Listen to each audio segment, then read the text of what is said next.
اور زبیر کا بیٹا ابن زبیر, عبداللہ ابن زبیر. تو یہ نمائندہ شخصیات ہی سامنے آتی ہیں نا. مجھے بتائیں, آج اگر زرداری اور نواز شریف مل کے عمران خان کی بیعت کر لیں تو کیا یہ دو بندوں کی بیعت ہوگی؟ پوری پارٹی کی. یا عمران خان اور زرداری مل کے نواز شریف کی کر لیں, یا عمران خان اور نواز شریف مل کے زرداری کی بیعت کر لیں, تو کیا یہ دو بندوں کی بیعت ہوگی؟ پوری پارٹی کی. وہ کہتے ہیں نہیں سب نے بیعت کر لی تھی. اور بھائی نمائندہ شخصیات تو امت کی یہی تھی نا, باقی تو سارے بیچارے اسی طرح ہوتے ہیں. حسین تے نہیں روزانہ ماما جمنیا, حسین بننا سوکھ ہے. آپ نے بخاری میں حضرت ابو ہریرہ کا قول سن لیا کہ وہ کہتے ہیں مجھے ڈر ہے میں ان لوگوں کے نام بتاؤں تو مجھے قتل کر دو, تو انہوں نے اپنی جان بچائی. جان بچانا بھی فرض ہے, لیکن اعلیٰ ترین درجہ یہ ہے جو صحیح مسلم میں حدیث ہے, انٹرنیشنل کے مطابق 177 نمبر حدیث صحیح مسلم کتاب الایمان میں, کہ برائی جب دیکھو تو ہاتھ سے روکو. ہاتھ سے نہیں روک سکتے, زبان سے, نہیں تو کم از کم دل میں برا جانو. لیکن ذالک اضعف الایمان, یہ ایمان کا سب سے لوئسٹ درجہ ہے. تو حضرت حسین لوئسٹ درجے پر تو نہیں تھے بھائی. جس کے جینز پروفٹ کے جینز ہوں, جس کا بلڈ اور خون نبی کا خون ہو, وہ لوئسٹ درجے پر ایمان رکھے گا. وہ تو آگے بڑھ کر باطل کا مقابلہ کرے گا. یہی وجہ ہے کہ حضرت حسین جو ہے انہوں کو یہ ٹائٹل ملنا تھا. اور یہ بھی آپ بات یاد رکھیں, حضرت حسین نے حضور کی زندگی میں کیا کارنامہ کیا ہے. 6.5 سال عمر تھی, حضور صلی اللہ علیہ وسلم کی وفات ہو گئی. کارنامہ کرنا تھا. اسلام تقوی کی بنیاد پہ کسی کو ٹائٹل دیتا ہے, ان اکرمکم عند اللہ اتقاکم. حضرت حسین نے کون سا کارنامہ کیا تھا؟ کارنامہ بھائی کرنا تھا. جنتی نوجوانوں کا ٹائٹل اس لیے ملا کہ انہوں نے وہ کام کرنا تھا کہ جب امت سو چکی ہوئی تھی انہوں نے امت کو جگایا. اور ایسی بھی امت جاگی کہ آج تک جب بھی کہیں پر ظلم ہوتا ہے حسین کی مثال پیش کی جاتی ہے. لوگ کہتے ہیں کیا ہوا جی, حسین کے ساتھ بھی تو 72 لوگ تھے نا. اگر ہم تھوڑے ہیں, سورہ نحل میں آیا کہ ابراہیم علیہ السلام اکیلے ہی پوری امت ہے. حق تھوڑا ہو, حق حق ہے, باطل باطل ہے, چاہے وہ کثرت میں کتنا ہی زیادہ ہو. ٹھیک ہے, تو یہ بات آپ سمجھیے اس حوالے سے. تو عبداللہ ابن زبیر نے بھی بغاوت کی. انہوں نے حجاز, مکہ, مدینہ اور پورے ایریے پر انہوں نے اپنی خلافت قائم کر لی, اور یزید صرف شام تک رہ گیا. تو پھر یزید نے عبداللہ ابن زبیر رضی اللہ تعالیٰ عنہ کو قتل کرنے کے لیے اور ان کی حکومت کو ختم کرنے کے لیے جو خلافت تھی, اپنے گورنروں کو بھیجا, سپہ سالاروں کو بھیجا. 64 ہجری کا یہ واقعہ ہے. اور یہ صحیح مسلم میں انٹرنیشنل نمبر کے مطابق 3245, صحیح مسلم 3245 نمبر حدیث ہے کہ ابن زبیر پر جب حملہ کیا اس دوران خانہ کعبہ کو منجنیق سے پتھراؤ کیا گیا, غلاف کعبہ بھی جل گیا. 3245 صحیح مسلم. یہ کرتوت ہے. کہتے ہیں جی وہ تو یہ تھے جنتی تھے, وہ بھی میں پول کھولنا کہ پاس جنتی سی ہو. صحیح مسلم 3245 خانہ کعبہ کو جلا دیا. لیکن پھر اس دوران پہلے واقعہ کربلا, اس کے بعد واقعہ حرہ ہوا, اور پھر ابن زبیر پہ جب حملہ کیا اسی دوران یزید مر گیا 64 ہجری کے اندر. جب مرا تو پھر ابن زبیر نے اسی جنگ کے دوران وہ مر گیا. ابن زبیر نے کہا کہ جاؤ اپنے شیطان کی خبر لو, وہ مر گیا. تو پھر اس کی فوج تتر بتر ہو گئی. پھر 9 سال تک خلیفہ رہے اس پورے ایریے کے اوپر عبداللہ ابن زبیر. پھر جب عبد الملک بن مروان کے مرنے کے بعد بنا, اس نے پھر حجاج ابن یوسف کو بھیجا. پھر دوبارہ خانہ کعبہ پر حملہ ہوا, اور وہ بھی صحیح مسلم 6496 نمبر حدیث میں موجود ہے. پھر ابن زبیر کو حجاج ابن یوسف نے, جو اسی بنو امیہ کی باقیات تھی, اس نے قتل کر کے خانہ کعبے کے دروازے پہ ان کی لاش, صحابی رسول کی لاش لٹکائی 1 ہفتے تک کے لیے. صحیح مسلم 6496. ابن زبیر کو 74 ہجری کے اندر شہید کر دیا گیا. یہ بھی انہی کا کارنامہ تھا. اب یہاں پر میں کسی محدث کا فتویٰ, کسی محقق کا فتویٰ, کسی حکومتی ملے کا فتویٰ, کسی روزی روٹی چلانے والا دین سے اس کا فتویٰ نہیں, امیر المؤمنین سیدنا عمر ابن خطاب رضی اللہ تعالیٰ عنہ کا فتویٰ صحیح بخاری سے پیش کرنے لگا ہوں. انٹرنیشنل نمبر کے مطابق صحیح بخاری میں 6830, سیدنا عمر کا جب آخری حج تھا تو آپ کو کسی نے آ کر خبر دی, اس کے بعد آپ شہید ہو گئے, کہ لوگوں میں یہ چیما گوئیاں ہیں کہ جب عمر مر جائے گا تو ہم فلاں شخص کو اپنا خلیفہ بنا لیں گے, خود ہی چن لیں گے.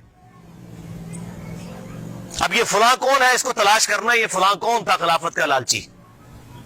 یہ آپ کے لیے اسائنمنٹ ہے. فلاں شخص کی ہم بیعت کر لیں گے. حضرت عمر کو اتنا غصہ آیا کہ مسلمانوں کے مشورے کے بغیر, صحیح بخاری 6830, بڑی لمبی حدیث ہے. حضرت عمر فاروق رضی اللہ تعالیٰ عنہ ممبر پر چڑھے, اور ابن عباس کہتے ہیں کہ میرا گھٹنا جو ہے نا وہ بالکل ممبر کے ساتھ ٹچ تھا جب میں نے یہ حضرت عمر کا خطبہ خود سنا. اور حضرت عمر اتنے غصے میں تھے, میں نے کہا کہ آج تو یہ, بلکہ صحیح بخاری اسی حدیث میں آتا ہے کہ عبد الرحمن بن عوف کہتے ہیں کہ آپ تو عرفات کے میدان میں خطبہ دینے لگے. تو میں نے کہا امیر المومنین یہاں پر ہر طرح کے لوگ موجود ہیں, کوئی پڑھ لکھے ہیں, کوئی ان پڑھ ہے, تو آپ کی بات کا کوئی اور مطلب نہ لے لیں, آپ صبر کریں, مدینہ جا کے خطبہ دیں.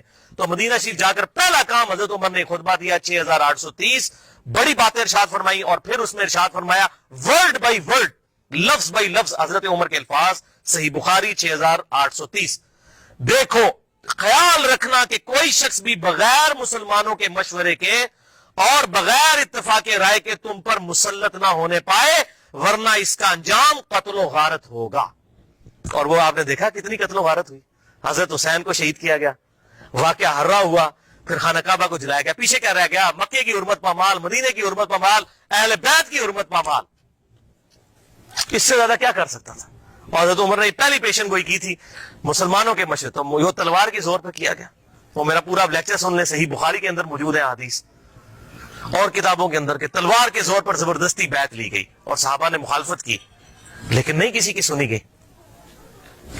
وَلِعَاذُ بِاللَّهِ تعالی.